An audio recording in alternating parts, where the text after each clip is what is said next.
one of America's frontline doctors. Earlier on in the pandemic, she was talking about hydroxychloroquine and ivermectin. How did you and your team discover the effectiveness of these treatments? I was in Houston when COVID hit. I had about 20% of my patients were from China and Middle East and Japan. And I was just terrified too. And then a pharmacist friend of mine called me and said they were using hydroxychloroquine in Europe. I went to medical school in Nigeria where we used chloroquine, mefloquine, camoquine. We used all the quins. We took it as Sunday medicine for malaria. So when they told me that I was quite comfortable, I started using it. And it worked. That's how I started. There was an article that scientists are shocked at the lack of COVID in West Africa. I was like, of course, be shocked. They have hydroxychloroquine. They have mefloquine. And it's over the counter. In West Africa, anybody that gets fever goes to the store and buys chloroquine or mefloquine, and they treat it for malaria first. Wow.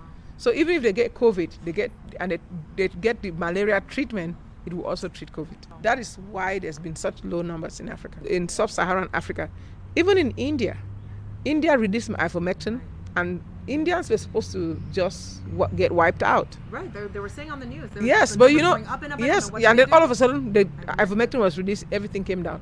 Like I tell people, you cannot social distance in the slums of Kolkata, and India survived. Why? They have hydroxychloroquine and ivermectin. We're doing a lot of preparedness because right now everybody's just chilling, thinking, oh, everything is over. I just think they want to win elections, and we cannot sit down and allow ourselves to get caught up again when maybe the winter shows up, or maybe in the summer they release another variant, and then people are sick, and then nobody's thinking. I'm telling people, you need to be prepared. Right now there's war in Ukraine. We don't know. America is taunting Russia, 2 nuclear powers. If there's nuclear war, you need to make sure that you have potassium iodine. Potassium iodine protects your thyroid and stops you from uptaking nuclear energy.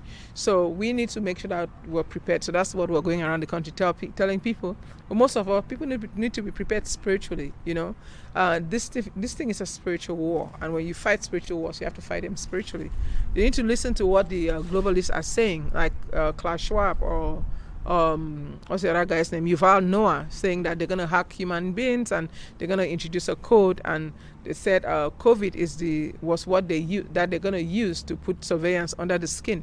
So people need to know the truth and realize that these demons are not hiding what they are doing anymore, and we need to be prepared. That's just it. And my advice to people is die safe, die human. It doesn't matter if you die. If you're a Christian and you die and you go to heaven, you know what I'm saying?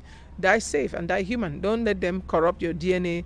Don't be so scared that you're willing to subject yourself to a nanotechnology that they're calling vaccine. COVID is just a Trojan horse for vaccination. They want to vaccinate all 7 billion people in the world, and they did not expect that such resistance will come out of us. And now with the resistance, they're backed up and they are regrouping. WHO right now is trying to put a law together that want to make an amendment that if there's a pandemic, they will take over the healthcare of all countries. So they're regrouping and putting together a law. So we too have to make sure that we run for office in the right place to be able to legislate, because legislated sin can affect everybody. So we need to do that. So we need to run for office. We need to take the land by praying over the land and walking the land and praying.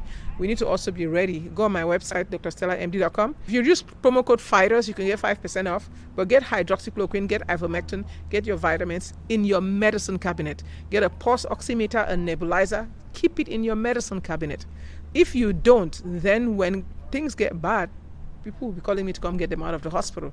During Delta, we were seeing 700-800 patients a day. We were overwhelmed. So we didn't even get to some people. Some people died because we didn't get to them. As we fight, be safe. And also look at what's happening in the horizon right now with all the supply chains.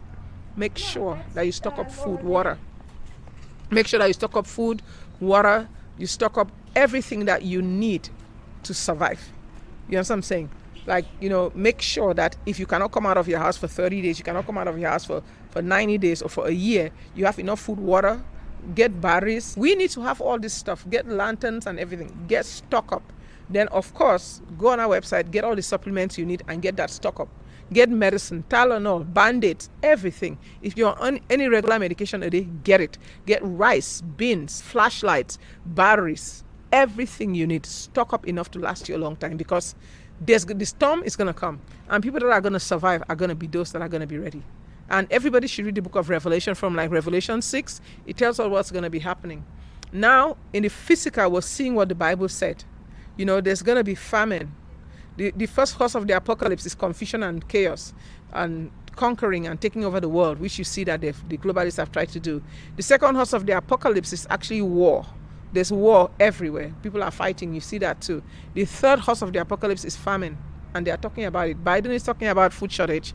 Klaus Schwab is talking about food shortage, and a lot of people are talking about it. And the food right now, if you go to the market, a lot of the stores are empty.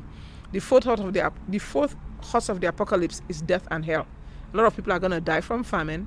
They're going to die from pestilences, and they're going to die from war, and they're going to go to hell. So make sure that you can survive. Anyway, may God bless America, and I hope people wake up and hold the line, and may you guys continue to fight. I know New York is crazy, but keep standing. Thank you for everything you do. Appreciate it.